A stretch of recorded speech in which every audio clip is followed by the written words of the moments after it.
Here we go. Okay, so we continue where we left off. Kufa. Let's analyze the text itself. Isha. Isha, B'Rishayna Shaychten Alev B'nei Atzma. On Pesach Rishon, on Yud Daled Nisan Erev Pesach, we can shecht, we can slaughter the Korban Pesach on her behalf alone.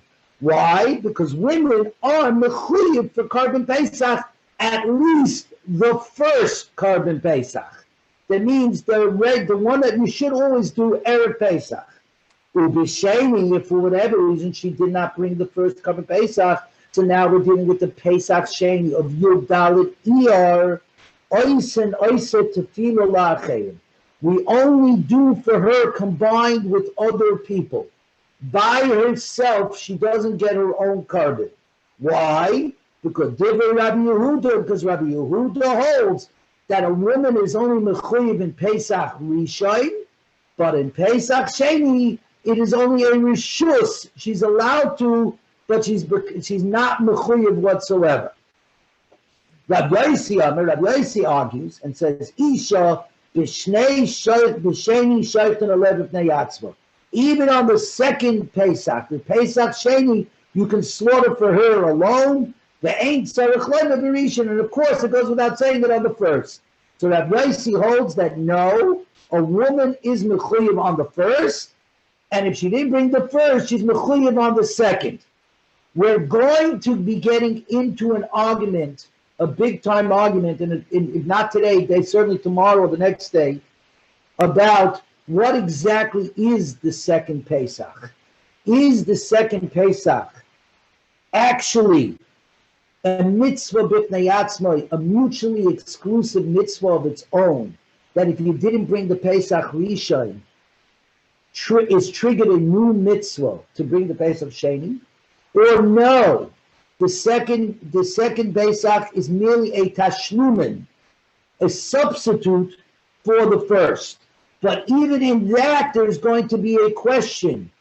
Does that substitution get you off the hook from being a chayav krisus, or it does not get you off the hook for being a chayav krisus? So the Gemara is already foreshadowing that here already, that big time argument.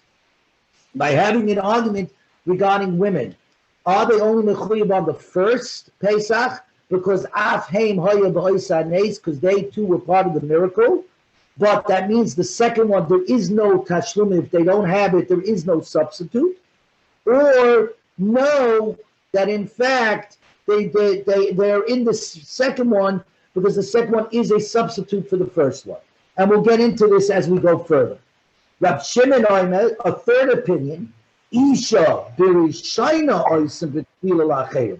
In fact, even on Pesach Rishon, the first Pesach, you do not make a Pesach for her by herself. She has to be combined with other people. And the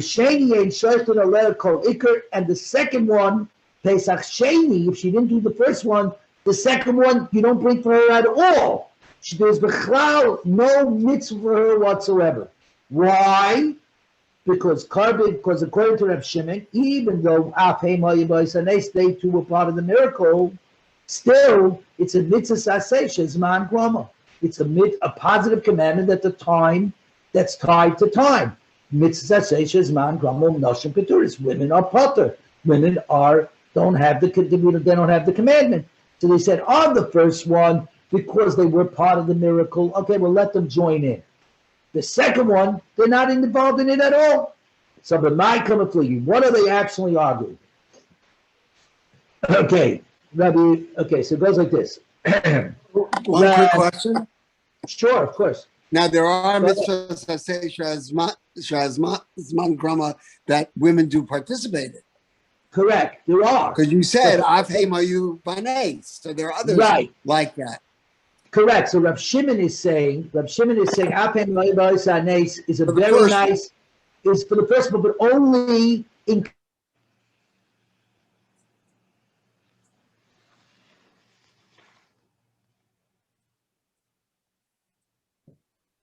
Yitzchak, we can't hear you.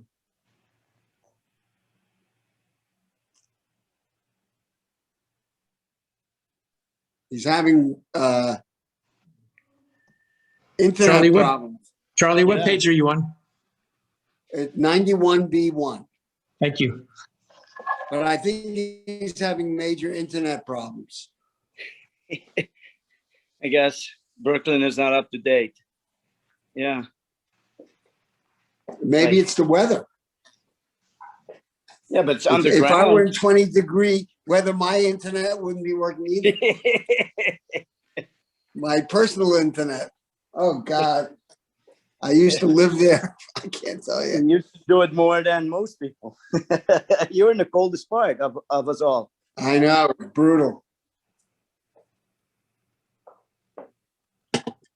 Let's see if he's joining. And maybe he doesn't know that he zapped out. No, he must know. He must know.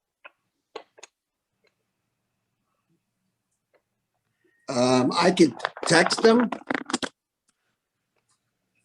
Yeah, go ahead. 1 second. I'm going to text him.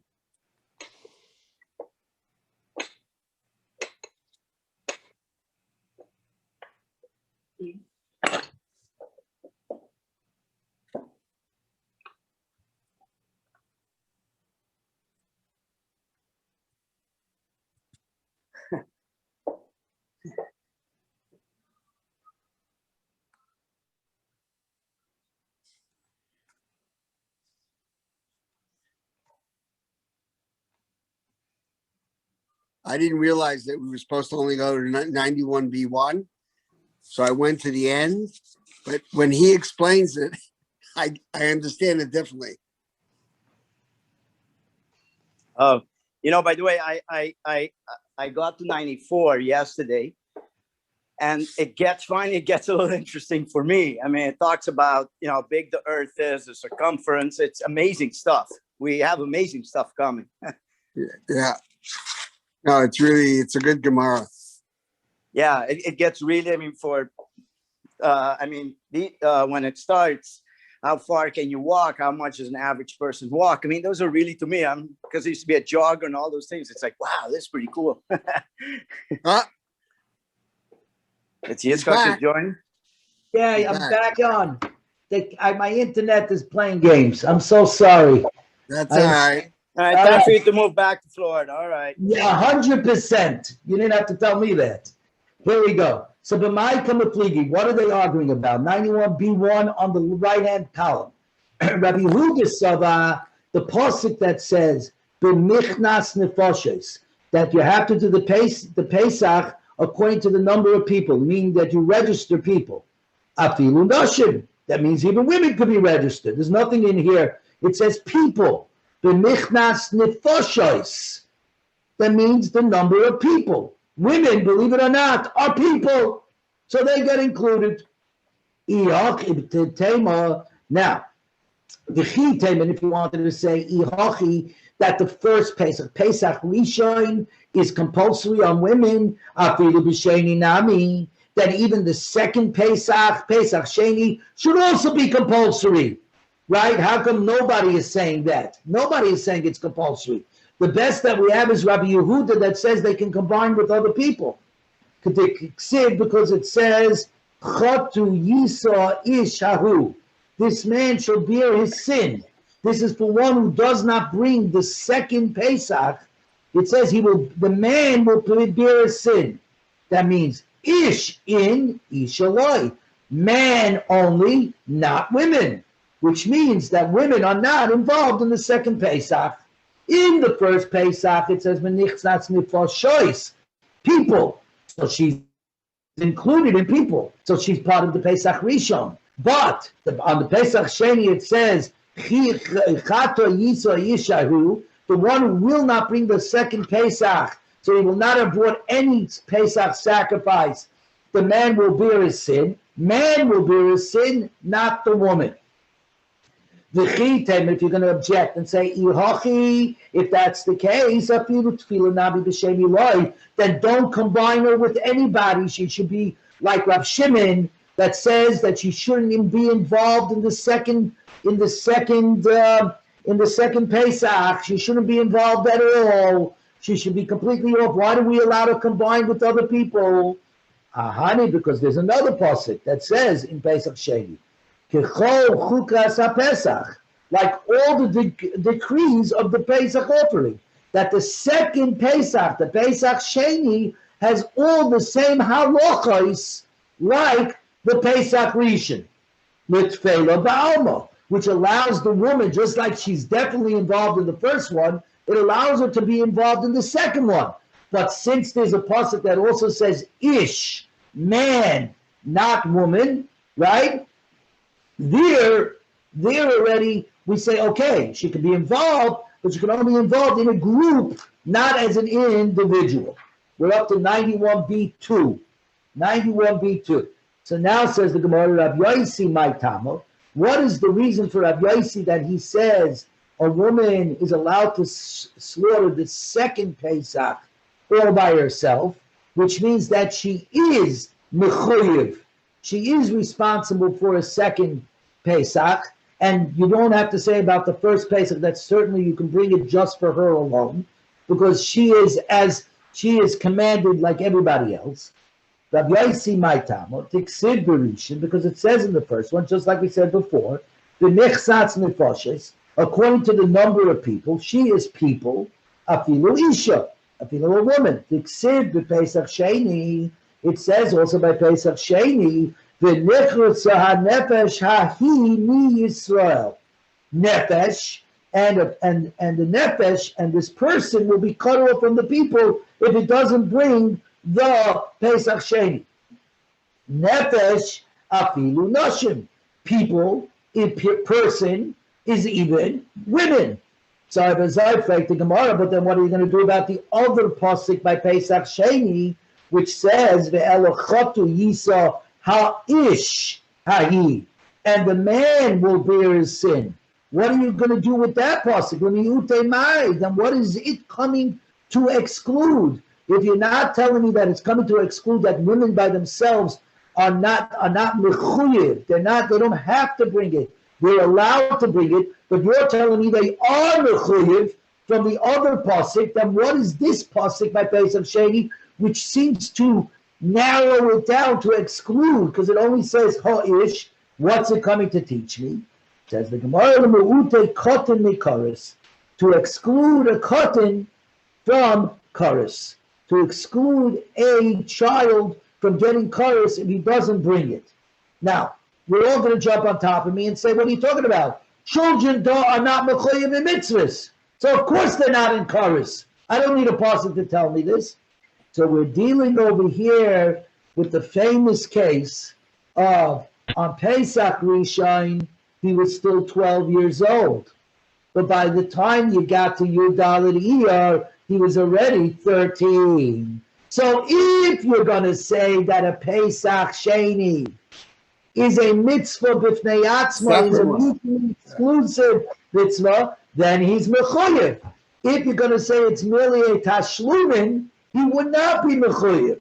So here, this one is clearly holding that the Pesach Sheni is only a tashlumin, a substitute for the first. Since this cotton was still a child at the time of the slaughtering of the first Passover offering on Yudalad Nisan, the Pesach Rishon, even though he's already become bar mitzvah. By the Pesach Sheni, by Yudalad Iyar, he's not mechuyev, because Pesach Sheni is merely a tashlumin, is merely a substitute for the first one. Again, this is foreshadowing a much deeper discussion that's coming up very shortly in the Gemara.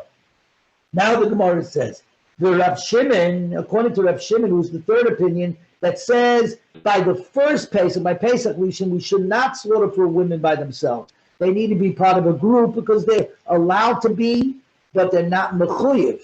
Masha'en came the Pesach Sheni, the second Pesach, forget it, they're not involved with it at all. What are we saying? Of the Rav Shimon, Ksiv Berishan Ish. By the first Pesach, it says ish, okay? And ish in, ish aloi. Man, yes, women, no. Says the Gemara, if you're going to ask, ihachi, that the pasuk is coming to exclude women completely from the first Pesach. afilu tefila namiloi, then in that case, if it's only men and not women, why are you allowing the women to join in with the other group? Ahanule, because you're going to tell me, because the other pasuk by Pesach Rishon, the other pasuk that was by the first Passover offering, happens to say the nichnatz nefashos, by the number of people. So that one seems to be including women. But there's another pasuk that says ish. Now, in other words, if you take a look on the side, if you look on the side where they have the psukim on the left-hand side of the Gemara, Beis, the second one, it starts off, V'ha'ish ashehu tar, on a man who is pure, who b'derech leihaya, and he's not on the road, and he doesn't bring the carbon Pesach, on the side of the Gemara, you could see, I don't know which version, if you have, some of the art scrolls bring the psukim on the side of the Gemara. I don't know, if you have an older version of the art scroll, it won't have it there.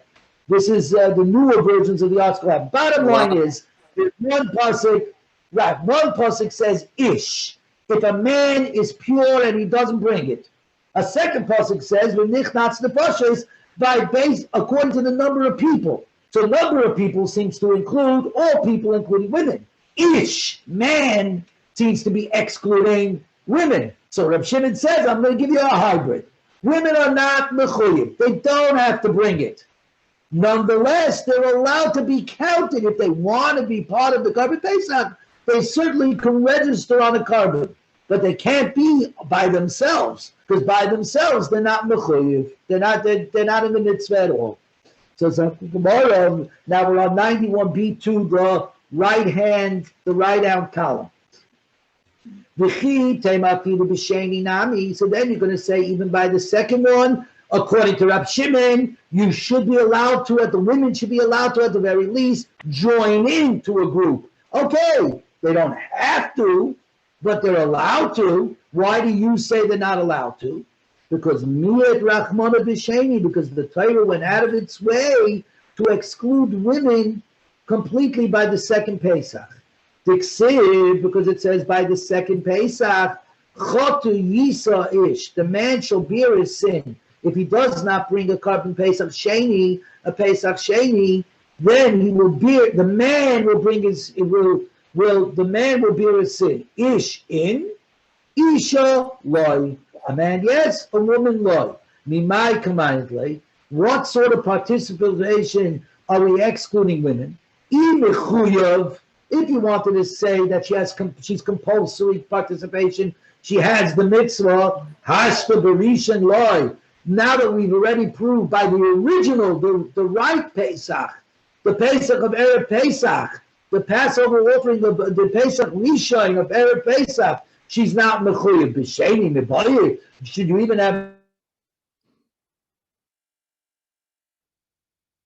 a thought in your head that she's not required? Ella, what are we talking about? Ella mitzvah. We're talking about joining in. While she's allowed to join in on the first one, she could join in on the first one. It says b'nichsas nefashos, by the number of people. Nonetheless, by the sheni, she can't, because over there is no inclusionary clause. There's only exclusionary clause of chata yisa ha'ish, the man, and not the women. So says the Gemara, my ish, the Kamar Rab Shimon. And what is this pasuk? Rab Shimon says it says man by the Pesach, by the first Pesach. He said, remember he proved. Rab Shimon says by the first Pesach it says the word ish. Ish in, ish aloi. That means women are not required to do the first Pesach, but they're allowed to join in because it says menichnas nefashos. Says the Gemara, which pasuk ish is Rab Shimon talking about? By the first Passover. My ish to come Rab Shimon. E-name, if you want to say it's this one, v'yikulahem ish sell a base of us, and they shall take for themselves each man a lamb for their father's house. That ish is not available to teach me men yes, women no, because I need it for what Rabbi Yitzchak taught us. The Amal ish zaycha, that an adult can acquire on the behalf of others, the ein katan zoicha, and a minor cannot acquire on others. Because in fact, what this is all about is about kinyanim, about acquisitions. An adult can acquire for somebody else, because what does it mean when I acquire for you? When I go to the store and I buy something for you, I'm acting as your shliach, as your messenger. There is no such thing as a shliach by a katan. Children cannot be a shliach. That even means a child, a child that's old enough, is over the age of 9, who knows what's going on and all that. Nonetheless, we hold they cannot acquire. That's what you need this pasuk for. Ish v'loy katan. Since this pasuk here, this cannot be the pasuk that Reb Shimon learns out. Only men by Korban Pesach and not women by Korban Pesach. So now we're on 91b3. 91b3. Elamai, we're going to learn it from here. The Elami ish lefi ochloi. He learns it from a man according to what he eats. That's no good. But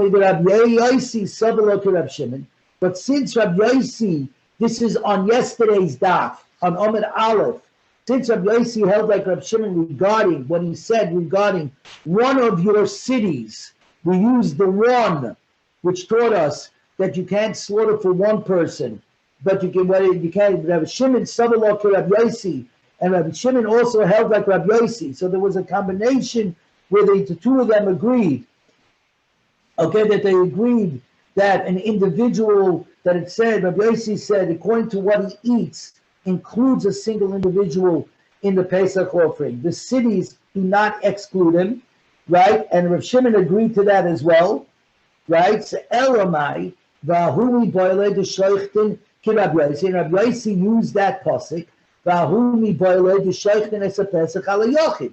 That Rabbi Yossi said that you are allowed to slaughter a Pesach for a single individual. If you remember yesterday, we got into that argument. Are you allowed to slaughter for a single individual or you're not? And Rabbi Yossi said you're absolutely yes. So therefore, since he used that pasuk for that, and Rabbi Shimon back on Amud Aleph agreed with Rabbi Yossi, this cannot be the pasuk that Rabbi Shimon is now using to teach us men yes for the Korban Pesach and women no for the Korban Pesach. Amalach, Rabbi Shimon will tell you in Cain, if this pasuk of Ish lefi achlai, a man for what he eats, is only there to teach us that you're allowed to bring the Korban Pesach for a single individual. Nichtav rachmana lefi achlai. You don't need to say ish, a man lefi achlai, by what he eats, right? According to what he eats, just say lefi achlai, according to what he eats, right? And that would teach me in a singular version, lashon yochid, that what? That you're allowed to slaughter a Korban Pesach for a single person for what he eats. My ish, therefore the word ish, man, is actually extra. The pasuk only have to say lefi achlai, and according to what he eats. According to what he eats, the individual, that proves to me I'm allowed to slaughter a Korban Pesach on his behalf, on a singular individual's behalf. What's the word ish? Shma mino tarte, that I can learn something else out. I can learn out from this pasuk you could slaughter for one person, and I can also learn out from here that only men are mechuyev in the Pesach Rishon are required to do the Pesach Rishon. Women are not required to do the Pesach Rishon, and truthfully, they don't have to be involved.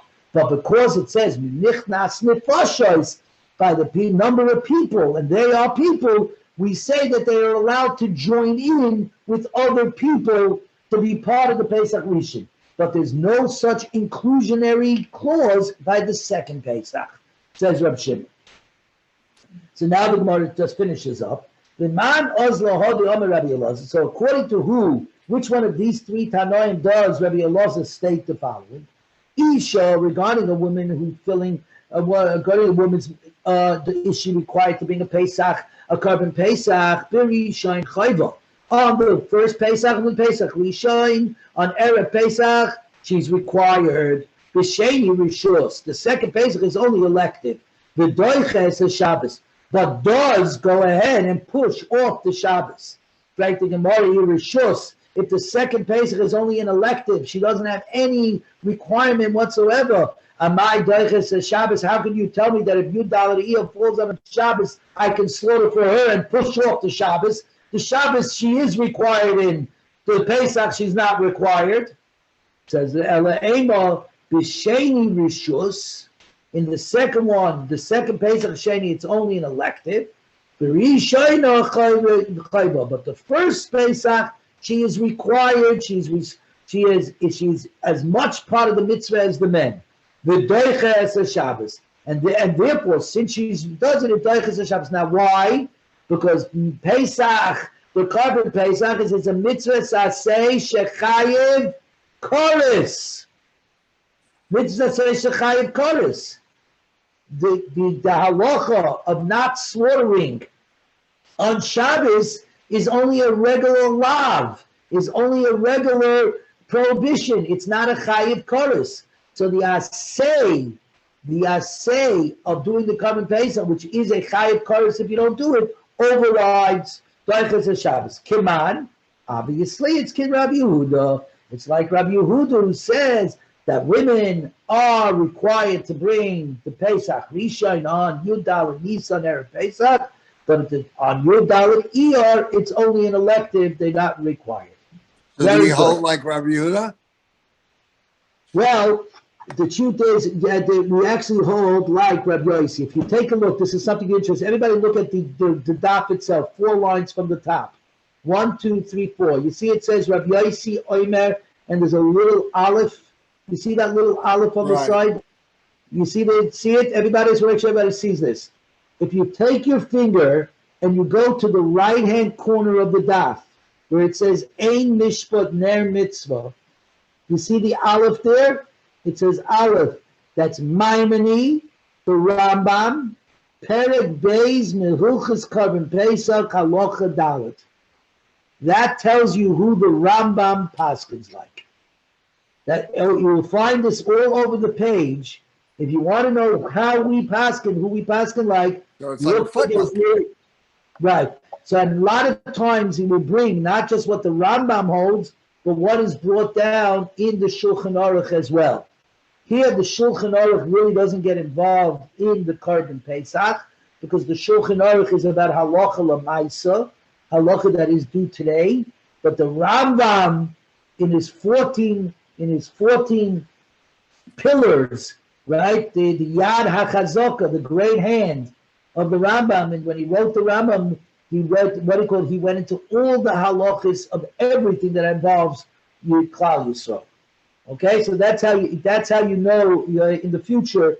In fact, if you ever have to say a shtickle Torah, if you ever have to sit down to write a Torah and you're quoting the Gemara, look for those little lines because it builds up your Gemara. You have the Gemara, it then can take you to the Rambam and will take you to the Shulchan Aruch. Before you know it, you sound like a genius. That's it. Everybody wants to know, how did you know it? That in fact, it's all on the page. There you go. I'm giving away the secrets. But there you go. It's on the page. Somebody else did the work for you. Says the Gemara, Amar Rabbi Yaakov, Amar Rabbi Yochanan. So Rabbi Yaakov says in the name of Rabbi Yochanan on the bottom of 91b3, Ein oisen chabura shekula gerim. We do not form a group that all of converts. Shema yitku by, because sometimes gerim, are so particular with the mitzvahs, they're going to be overly particular, and they're going to find problems that don't exist. And it will come to an invalidation. Now, the truth is, the arguments about this. There are other Gemaras that say the reason is because they do not know the halachas well enough, and they're a little too lax, and they let something go which should not be let go. So either way, the point is, you got to get somebody in there that has a little bit of knowledge. That's all. 91b4. Tanu Rabbanon Pesach u'matzah u'morah, concerning the mitzvahs of the Pesach, the matzah and the morah. Berishayna chayva, on the first night of Pesach, it's a chayv. You're required. Mikan ve'elach rishus. The rest of the days of Pesach, it is an elective. You don't have to eat matzah the rest of the days, We'll get back to this. Rab Shimon says, "B'noshim chayva," even on the first night, only men are required in the Pesach Matzah and Moro. U'b'noshim rishus. Women, in fact, it's only an elective. They don't have to do it. It's the same thing like Tikiyah Shofar, blowing the shofar, or sitting in the sukkah. So, Frank the Gemara, Ahai Koi. This second thing that he writes, Mikan ve'elech rishus. What does that mean?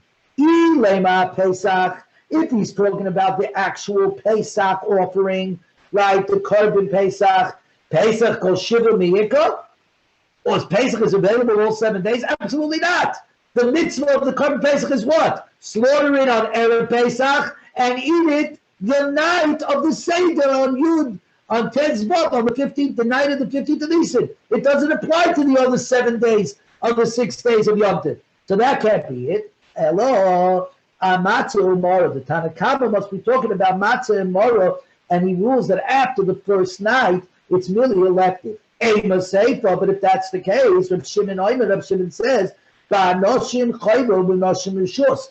The first night, men are required, but women are, it's an elective.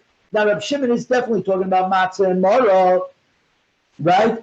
And therefore he's arguing with the Tanna Kama rules that even on the first night, it's the mitzvahs are only on men, not on women, but that can't be correct. Less like the Rav Shimon Rabbi Elazar, but doesn't Rav Shimon agree with Rabbi Elazar? That Rabbi Elazar says no, Shim Chayovas B'Achilas Matzah Devar Torah.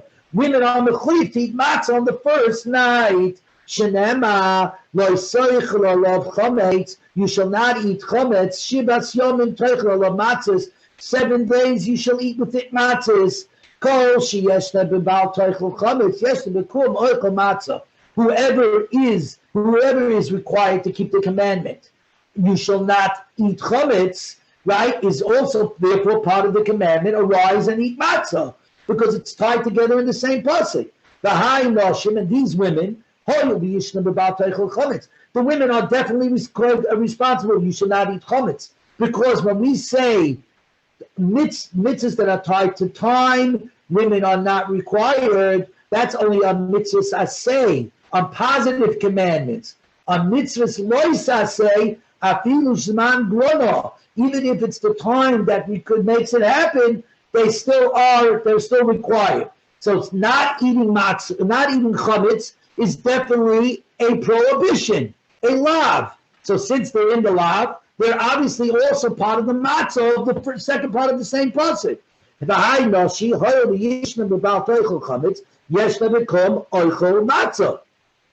So there, Shimon does not argue with this. Nobody argues with this. Everybody agrees that women are mechuyev in not eating chametz. So says the Gemara, Ela Pesach Matzah Mora. We're talking about the consumption of the Pesach offering, the matzah and the Mora Berishin Chayva on the first night. It's compulsory to everybody. Mikan ve'elach, it's rishus. From that point on, the matzah and the Mora is merely elective. Rab Shimon says Pesach, regarding the mitzvah of the Pesach offering of the first night, B'noshim Chayva, B'noshim rishus. That men are mechuyev, are required. Women, it's only an elective, which is Rav Shimon Shita. That women can combine. It says ish. Remember, it said the pasuk ish lo yachlu, that only men and not women. But women are allowed to join because it says menichnas nefashos, by the number of people, and therefore they can join in as well. Now, it happens to be that the Vilna Gaon, Rabbi Elijah of Vilna, the great Vilna Gaon, the great genius of Vilna, said as follows: the first night we are required to eat matzah. That's a chiyuv hamitzvah. The rest of Pesach, there is a kiyum hamitzvah. There is a kiyum hamitzvah, meaning you could be mikayim the mitzvah. You don't have to do it. That's only the first night. But the rest of Pesach, if you do eat matzah, the rest of Pesach, you do get a mitzvah for every bite that you take. This is similar to Sukkot. The mitzvah of Sukkot, according to the Tanna Kama, is only the first night of Sukkot. After that, you don't have to sit in the sukkah. You can eat yogurts the rest of Sukkot. But there is a mitzvah. Every time you come into the sukkah and you sit down to have a meal in the sukkah, while you're not required to do that, you get a mitzvah every time you do it. And the proof of that is that on Sukkot, every time you sit down, you make a bracha, leishev basukkah. Now, if you were no mitzvah whatsoever, you wouldn't make the mitzvah. You wouldn't make the bracha. By the fact that you make the bracha is because of the mitzvah. The reason why I brought sukkah is because there is a rule. Tezvav, the 15th, the 15th. Much of what we learn in Pesach on the 15th is then applied to the 15th of Sukkot. They are literally matched together because they're exactly 6 months apart. They bookend our year. Okay, says the next Mishnah. Okay, Einon. Okay, an Einon. What's an Einon again? An Einon, once again, we're going with Rashi's Pshat. It's the first day when one of his 7 relatives passed away, and the mace is still in front of him. The mace was not buried. The bottom line here is, an Einon is not allowed to bring sacrificial offerings. That is only the day, biblically speaking, midioraisa, it's only the day of. By the time you hit the night, you toivel, you go to the mikvah, you dunk in the mikvah, you're good to go at night. You're allowed to eat kachim at night. That you're allowed to do. Okay?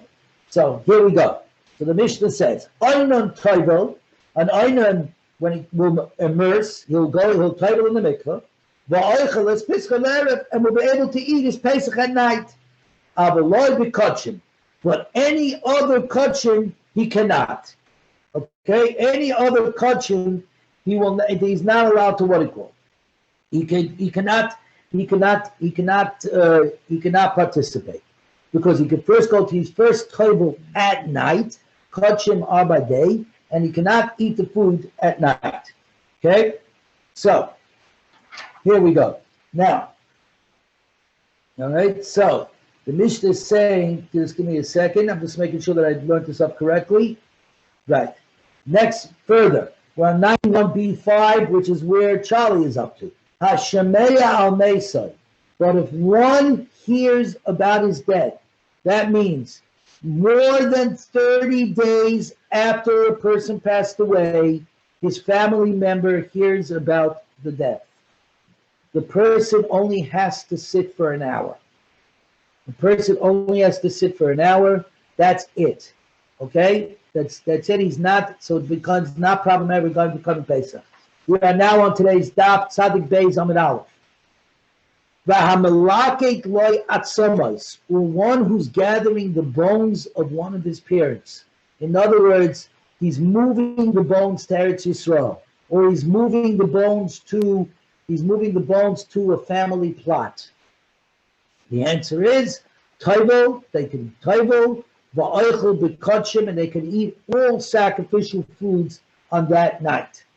This obviously is very hard to understand because if somebody is being metapel, is touching his parents' bones, he becomes tamei mace, and a tamei mace needs 7 days.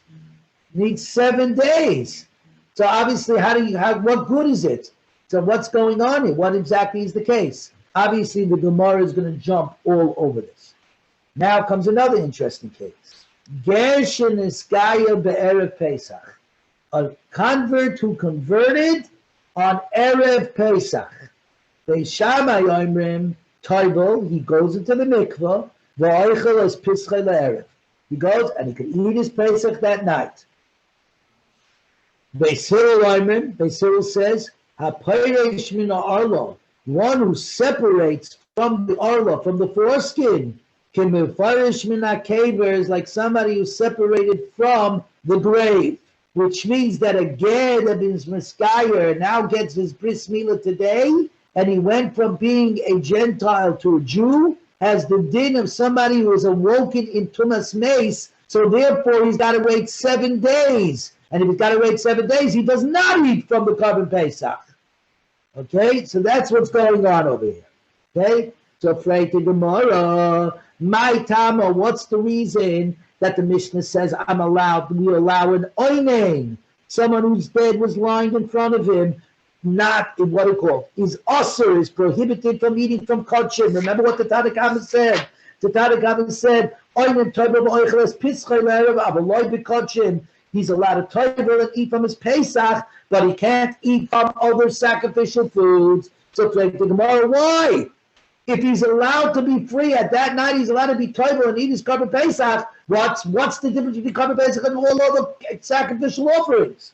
Says the Gemara, because our Mishnah holds, Aninus balaylo d'Rabbanon. The truth is, Aninus at night is only rabbinic. As I told you before, it's only by day that Aninus applies. The Gabe Pesach, and therefore in the case of Pesach, which is a mitzvah say that if you do not keep your chayiv koris, your chayiv getting cut off, right? And therefore he says an oinen is allowed to participate lo yamidu devreim b'mokin koris, because the Rabbanan did not establish a decree when facing a mitzvah that has koris.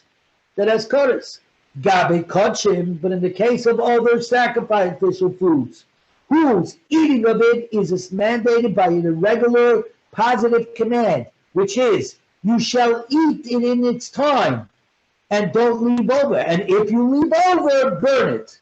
Right? So there's a positive command to eat your kachim, but it's only a positive command with no chorus attached to it.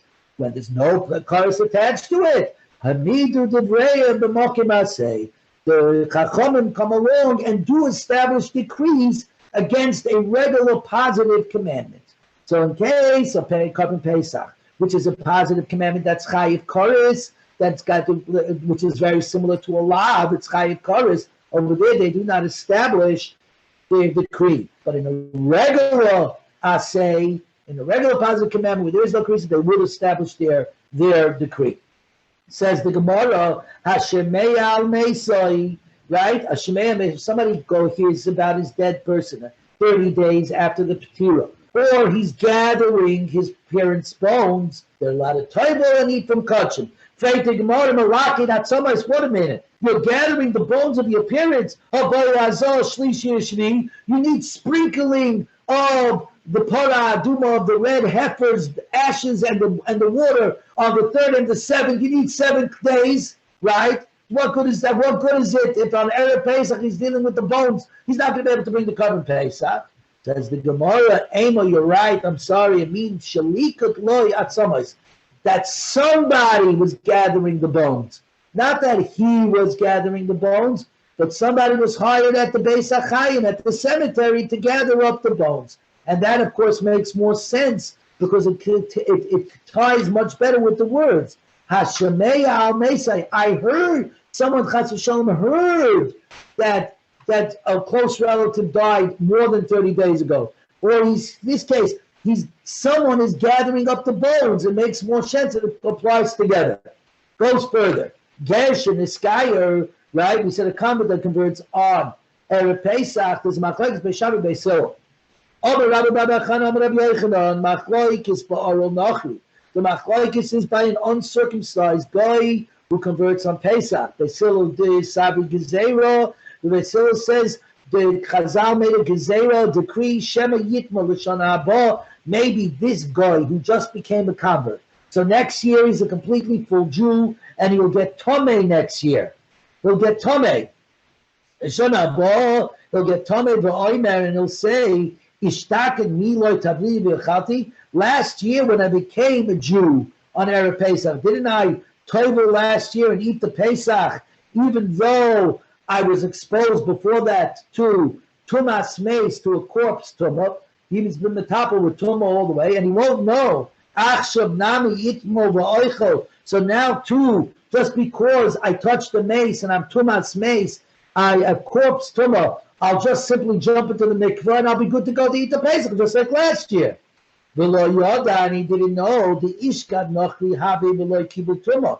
He didn't realize that last year when he was busy with dead people, he was a goy, he was a Gentile. We're on 92A2. And the Gentiles do not have tumah, do not have contamination. Achshav Yisrael umekabel tumah. But now that he's in Yisrael, he is subject to being metabel tumah. So, what exactly, if you think about this, you know what we're saying? We have a rule regarding a vessel. A vessel does not become royin mekabel tumah, does not become susceptible to get tumah unless it's a dover choshev be'enei balo, unless it is a thing that has value in the eyes of its master. If the person says, this thing has value to me, now it's something. It's something, now it becomes susceptible to becoming tumah. If it's something that he cares, completely doesn't care about, right? He doesn't complain. It's a shmata. It's an old mat. It's an old floor mat. But he doesn't care, then it can't become tumah because it's got no value to it. Tumah and tahara are based on the value that's in it. Goyim, as it were, do not have value, so they don't get tumah. A Jew has value. In the eyes of God, you have value. Then in that case, now you're right to become tumah. So that's what's the difference. Beis Shammai Sabri, Beis Shammai holds, Loi Gezrinim, we do not decree. Aval Oral Yisrael, an uncircumcised Yisrael who underwent circumcision on Erev Pesach. So let's say it's a Russian, and this is a case. This is a Ma'aseh B'chol Yom V'Yoyim. It's a Russian who was born in between 1930 and 1980, who may have not been circumcised. Like I told you, I have a friend who was born in the 1930s who only knows that he's Jewish because there was a J on his passport. And he only knew, Jeffrey, you'll enjoy this, he only knew that he was a Levi because his father told him he was a Levi. And he had no idea what it meant to be a Levi until I explained it to him in the 1990s. He was born in the 1930s, he knew he was Jewish and a Levi, he had no idea what either one of those meant until he came to America in the 1980s and somehow he got connected to our family in the 1990s. He is not circumcised. He never got circumcised. He's now in his 80s. He's actually too old to get circumcised. You know what we said? But he wants to be buried a Jewish burial after 120. So what they're going to do is that at the tefillah, when they do the tefillah, when they do the purification, after the body is died, they're going to do the circumcision then. It's exactly what they're going to do. So this is a story of Ma'aseh B'chol Yom. So what happens in this case, where you had a Jew who came from Russia, who wasn't circumcised? It's Erev Pesach. He wants to bring the Korban Pesach, so he circumcises himself on Erev Pesach. Divrei HaKol says both Beis Shammai and Beis Hillel, Toivo v'oichel es pischei la'erev. Absolutely, he immerses and eats his Pesach offering at night. Loi gazinin oral Yisrael mishum oral nachri. And we do not issue a decree against an uncircumcised Jew on account of an uncircumcised Gentile. Tani nami hochi, Omer Rabbi Shimon ben Elazar, says Rabbi Shimon ben Elazar, Lo nechlu Beis Shammai Beis Hillel al oral Yisrael. Beis Shammai and Beis Hillel did not disagree regarding the laws of an uncircumcised Jew on Erev Pesach, Shetayvel v'oichel es pischei la'erev, that of course he titles and brings his Pesach at night, Alman Nechleku, where they argue, Al Oro Nochri, on an uncircumcised guy who converted on Erev Pesach. He absolutely does. He says he does not. Someone who separates from an Oro, from being an uncircumcised to being circumcised, i.e. from being a guy to a Jew, right? In the punishment, the Kever is like being separated from a grave. And therefore we have the Gezerah that we're worried about. He won't understand that next year he's a full-fledged Jew, and just simply typing if you become Tumas Mace won't help. You need 7 days. So therefore we worry about it. So now, we said before that an Oinain is allowed to bring the carbon, that you're allowed to eat the carbon Pesach at night after he titles, because the Rabbanan did not make a Gezerah in Mokim of where there's a Chayiv Ekaris. The Gemara is going to show that is not 100% a hard and fast rule. Amar Oro, in the case of an uncircumcised person, Hazah, sprinkling, the Ismail, and the knife of a circumcision, Hamidu Devreim B'Makim Karis, the Rabbanim did put a gezerah, even though the commandment is punishable by karis. What are we talking about? But the Gemara is going to explain all of this. Einon, a person who's an Einon who's dead, just died, and is in front of him. Umitzaira, somebody who had the biblical leprosy. Ubeis Pras, which is a field that was known to have dead bodies buried there, but the field had been plowed and spread. Many people had trod on it and all that. Over there, they did not establish a decree in the face of the prohibition that the commandment that has kares. What are we talking about? Regarding the uncircumcised one, like we said before, even though the convert is now a Jew and is fit to bring the carbon Pesach, which is a Chayve Karis, Beis Hillel says he does not do so. He does not do so because we're worried he's going to make a mistake in the future. So we pass like Beis Hillel, so that a convert does not, a ger shemiskaya be'erev Pesach, a ger that is megayer, that converts on erev Pesach, does not bring the carbon Pesach, even though the carbon Pesach, if you don't bring it, is a Chayve Karis, because the Rabbanan said no. Hazah, sprinkling the Amamar, this is what we're talking about before. Hazah Shabbos, the performance of purifying somebody on the third day and the seventh day, with sprinkling with him with the ashes of the red heifer, of the para aduma, and the water from a corpse tummy, from tumas mace, is only awesome midirabanan. Or midirabanan, you're allowed to spray the person on his third and seventh day in order to help them become tar, in order to become pure, even if the third or the seventh day should fall out on Shabbos. You're allowed to. Right? It's prohibited, but the Rabbanan said, no, you're not allowed to. The ain't a doicha Shabbos, and it's not doicha the Shabbos. Right? You do not doicha the Shabbos for the sake of the Pesach offering. If the seventh day of somebody's tumas mace falls out on Erev Pesach, right? In which Erev Pesach falls out on Shabbos, where Erev Pesach falls out on Shabbos, like this year, you're not allowed to perform the act of sprinkling. Even though, by not doing the sprinkling, he will not become tahor, because today is his day 7, his last day. Nonetheless, because it's Shabbos, and we, the Rabbanan, made a gezerah about not sprinkling the meichatas, the ashes from the red heifer to the paraduma and its water, right? Even though you will not be able to bring the carbon Pesach, doesn't matter, the gezerah remains.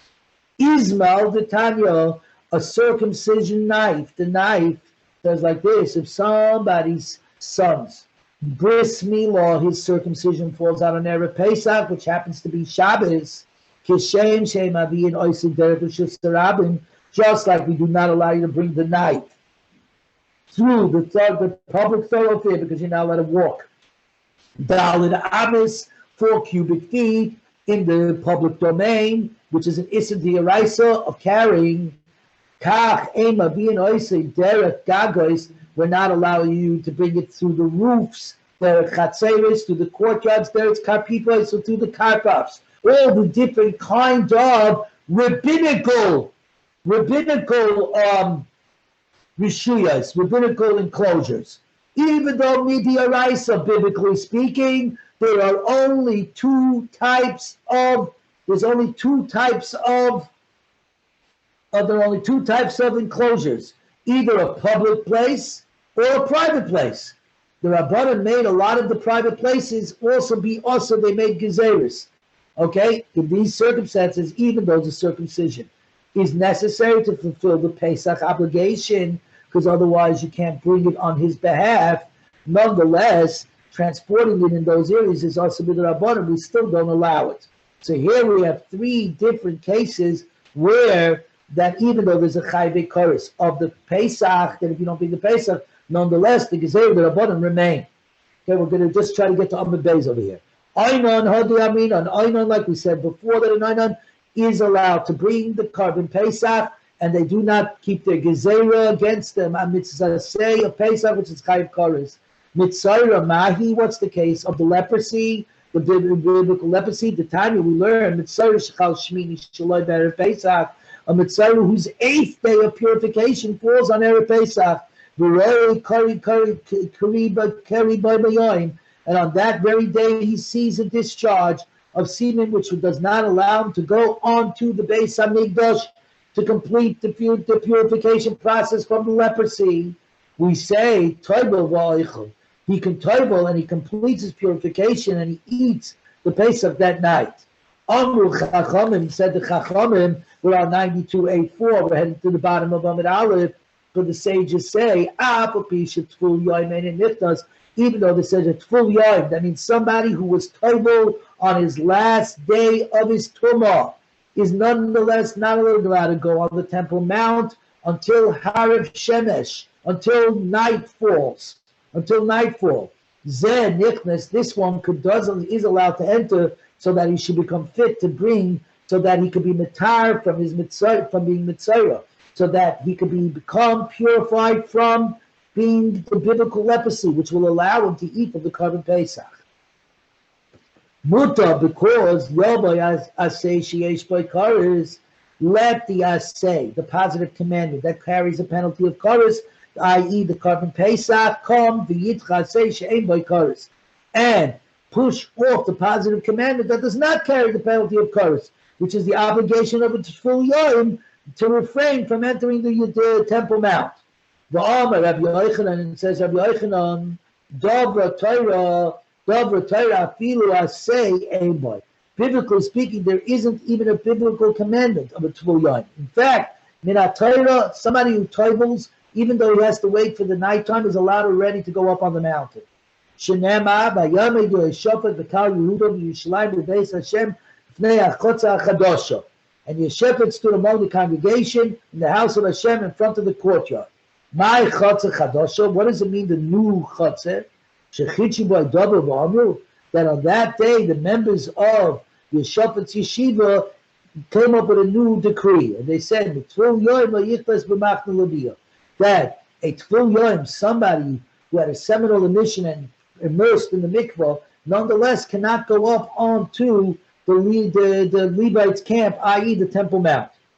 So we see from here that the Tvul Yom, what it called, is only midrabanan, and they pushed it off. They did not, they did not have the gezerah with regard to carbon Pesach. They said, even though you just told you still have to wait for the nighttime, you're allowed to go up to be part of the carbon Pesach. And the last one is Beis HaPras, a Beis HaPras field containing plowed over grave, right, refers to like this. Beis Shavim, Beis Shamim, Beis Hillel. Beis Shamim, Beis Hillel are in agreement, and we're on the top of 92b1, which is where we're stopping.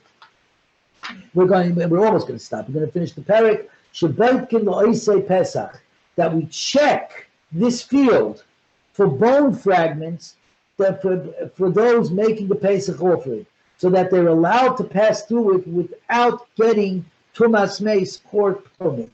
They ain't boitin lo'eichel truma, but we do not check the same field for those who eat truma. They have to find another way to get to their truma. Now, the tumah of the Beis HaPras that we're worried about fragments is only rabbinic in nature. And here you see, we're lenient. When it comes to the carbon Pesach, we say we're going to be lenient. We're going to let you walk through this in order to get there. My boitkin, what does it mean by checking? Amar Rabbi Yehuda Mishmuel, Menafeach Beis HaPras v'hoilach. One blows on the ground of the Beis HaPras and then is permitted to walk through it. In other words, you take a blower and you blow away anything that's in front of you. Rabbi Yehuda bar Abaye Mishmei Rabbi Yehuda Amar Beis HaPras Shenidash Tor. A Beis HaPras is something that was trampled on by many, many different people. Is Tor, and since it was Tor, regarding the Pesach he can walk through. Regarding the Truma, he cannot. Hadan alocha Isha, Hadan alocha Isha, Hadan alocha Isha. We shall return to you, Ha'isha. We shall return to you, Ha'isha. We shall return to you, Ha'isha. Thank you very much.